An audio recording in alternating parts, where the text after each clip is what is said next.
Bonjour tout le monde, j'espère que vous vous portez bien. Sinon, notre souhait, c'est que, à l'écoute, pourquoi pas après avoir partagé avec nous pendant ces moments, vous vous portiez mieux.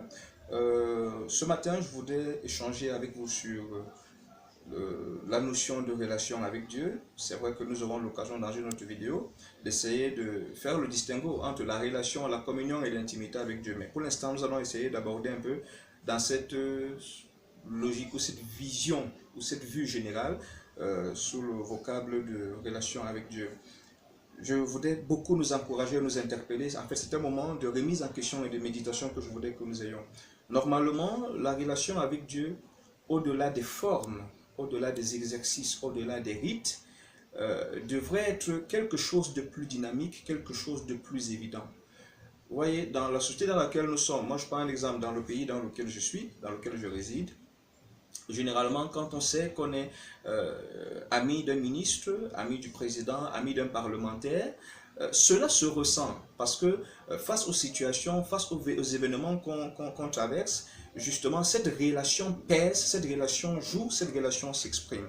Aujourd'hui, on est un peu surpris de se rendre compte que les enfants de Dieu qui disent être en relation avec Dieu se retrouvent en train de vivre, de souffrir, de crier, de déraper exactement comme ceux qui n'ont pas de relation avec Dieu. Et c'est assez intriguant.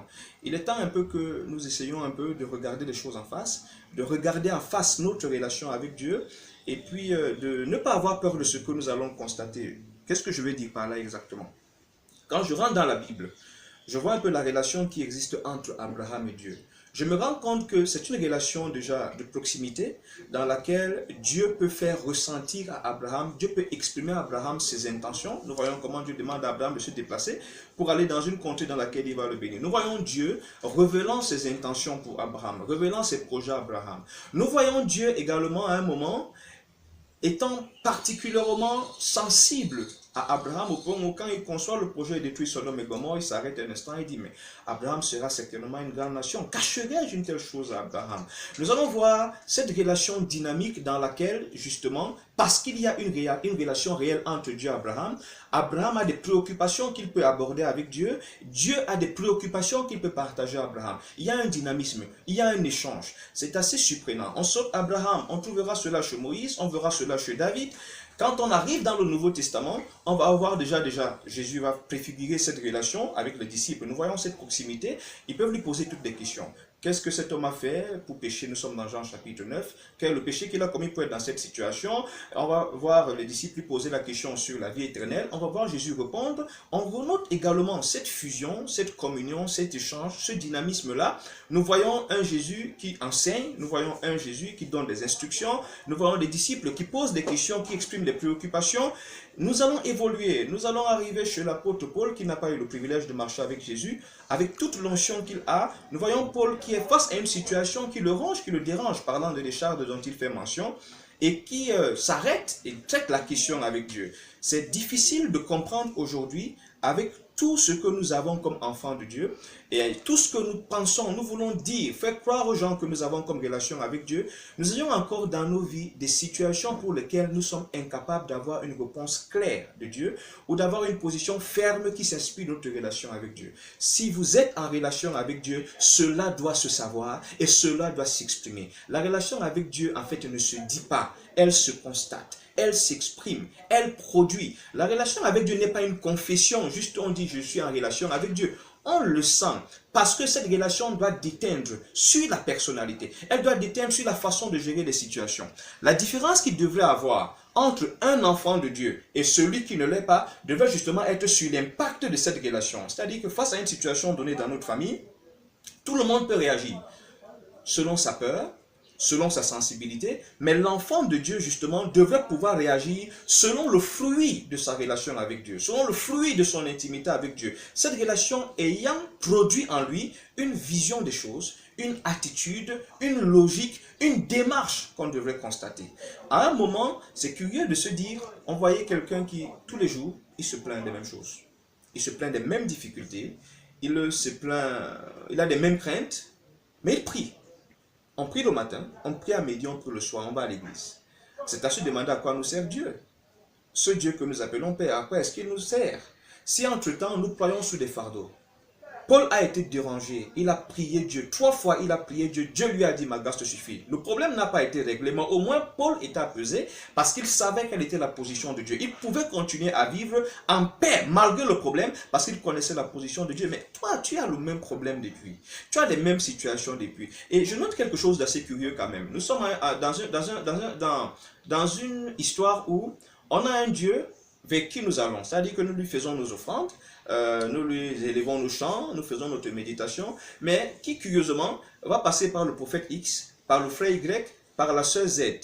Ça se demandait si en ce moment-là, là nous amorçons directement dans la notion d'intimité, comme si Dieu ne nous connaissait pas. Comme si Dieu ne nous connaissait pas. Je reçois des gens qui arrivent, ils vont me parler d'un problème qu'ils ont reçu, dans lequel ils sont, ils me diront ce que tel spécialiste a dit, ce que tel médecin a dit. Entre-temps, ils ne manquent pas toujours de me préciser qu'ils sont en Christ depuis 5, 10, 15 ans. Ils vont citer tout ce qu'ils ont. Et généralement, je pose la même question. D'accord, le médecin a dit, le pasteur a dit, l'apôtre a dit, mais Christ, il dit quoi? Puisque tu es en communion avec lui, es-tu allé le voir avec ce problème? As-tu pris un temps pour en parler avec lui? Qu'est-ce qu'il t'a dit? La relation avec Dieu doit produire, bien-aimé. Ce n'est pas un mythe. Arrêtons un peu de nous faire des illusions. Arrêtons cette paresse. Arrêtons cette superficialité. Si je suis en relation avec Dieu, je ne peux pas être en relation avec le président de la République et j'ai des situations dans ma vie pour lesquelles je n'ai ni conseil, ni démarche, ni facilité, ni ouverture. C'est illogique. Tu es en relation avec Dieu depuis 5-10 ans. Ton mariage a tous les problèmes du monde. Tu as rencontré tout le monde. Tu as vu les voisines, les tontons, les conseils. Tu as vu les pasteurs, tu as assisté au séminaire. Ton époux, ta femme n'a jamais changé.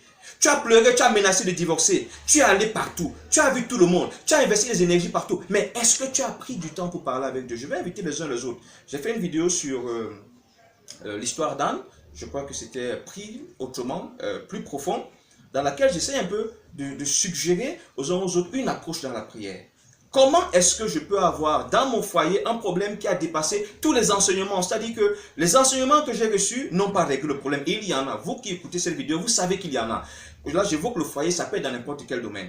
Où les spécialistes m'ont dit tout ce qu'ils avaient à me dire, je n'arrive pas à trouver une solution. Mais je dis que je suis en relation avec le créateur du ciel et de la terre. Je dis que j'ai des moments de rencontre avec lui. Et jusque-là, je suis dans le brouillard face à cette situation. Cette situation continue à déteindre même sur ma relation avec lui. Parce qu'elle affecte mon humeur, parce qu'elle affecte ma joie. Et il ne dit rien, mais qu'on s'arrête.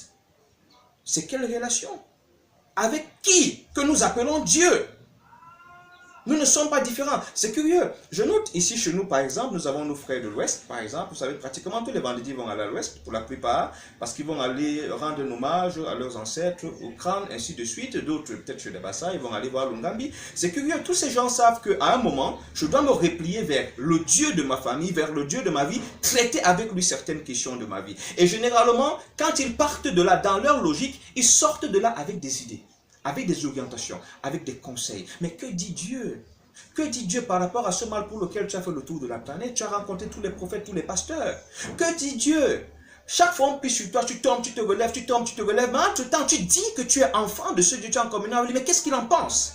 Mais que dit Dieu par rapport à cet enfant qui te cause tellement de peine? Il te cause tellement de peine. J'ai vu dans la Bible, je crois bien, c'est Rebecca. Rebecca, lorsque les enfants se bousculent dans le ventre, Rebecca ne reste pas là. Rebecca sait que l'Éternel est ouvert pour ceux qui le cherchent. Rebecca s'en va le voir. Et quand elle s'en va le voir, Dieu lui répond, Dieu lui parle. Ce qui fait que quand ses enfants vont naître, elle n'est pas surprise à ce nombre de phénomènes parce qu'elle en a parlé avant avec Dieu. Essayons d'aller plus loin. Cessons un peu d'avoir une relation illusoire avec Dieu. Cessons de fantasmer dans la relation avec Dieu. Entrons dans la relation avec Dieu, qu'elle soit réelle, qu'elle soit effective. Ce problème de chômage que tu as, on t'a prescrit 1001 choses. Tu as fait toutes sortes d'offrandes, toutes sortes de pénitences, toutes sortes de jeûnes. Mais est-ce que tu t'es assis? Tu t'es dit, j'ai un Père qui est puissant. Il a créé le ciel et la terre. Il est omniprésent. Il sait tout. Ce problème dans lequel tu te rends compte qu'aucune de tes soeurs, aucun de tes frères ne se marie, ne prospère, ne dépasse un niveau d'études. Oui, tous les prophètes ont dit, chacun a dit. Mais est-ce que si tu es en relation avec Dieu, je peux encore comprendre. Ça pourrait encore me sembler logique que ceux qui ne connaissent pas Christ aient besoin tout le temps des intermédiaires entre Christ et eux. Mais ceux qui disent qu'ils connaissent Christ, l'Écriture nous enseigne que par le sacrifice de Jésus, nous avons la liberté de nous approcher du trône de la grâce.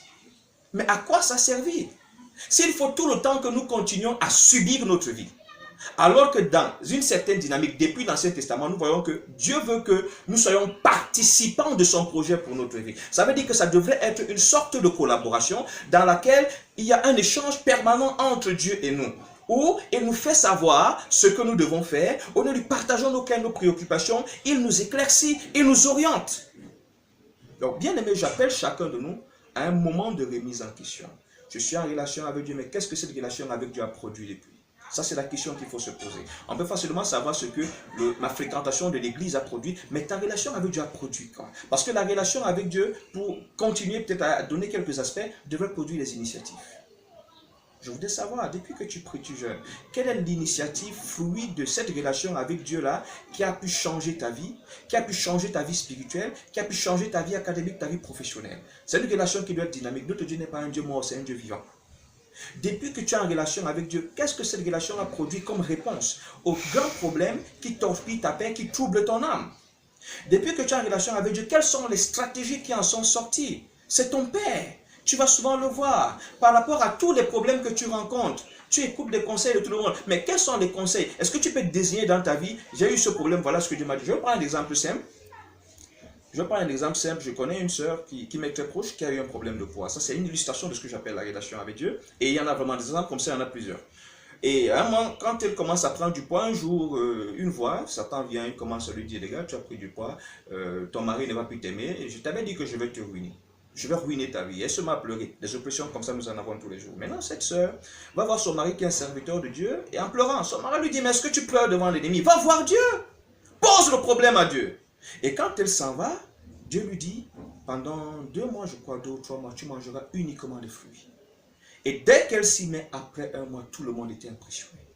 Elle était belle, la peau avait changé. Et elle ne comprenait pas. Parfois, même quand on lui demandait, elle avait de la peine à pouvoir dire d'où ça vient, parce que ça pouvait sembler ridicule. Dans un monde où on croit que Dieu a parlé seulement à l'époque de l'Ancien Testament. Mais c'est Dieu qui a bâti. Elle avait un problème de surpoids sur lequel le diable a voulu l'oppresser. Au lieu de pleurer, elle est allée voir Dieu et Dieu lui a dit comment faire. Voilà comment notre Père veut marcher avec nous. Nous aurons l'occasion de revenir dans ces détails quand nous allons évoluer peut-être dans le cadre de la communion avec Dieu, dans le cadre de l'intimité avec Dieu. Mais je voudrais t'interpeller ce matin. Essaye de revoir. Es-tu en relation avec Dieu? À quoi est-ce qu'elle te sert? Qu'est-ce qu'elle a produit? Ta relation là, t'a apporté quoi? Sinon arrête. Repars sur de nouvelles bases, revois un peu la démarche. Que le Seigneur te bénisse.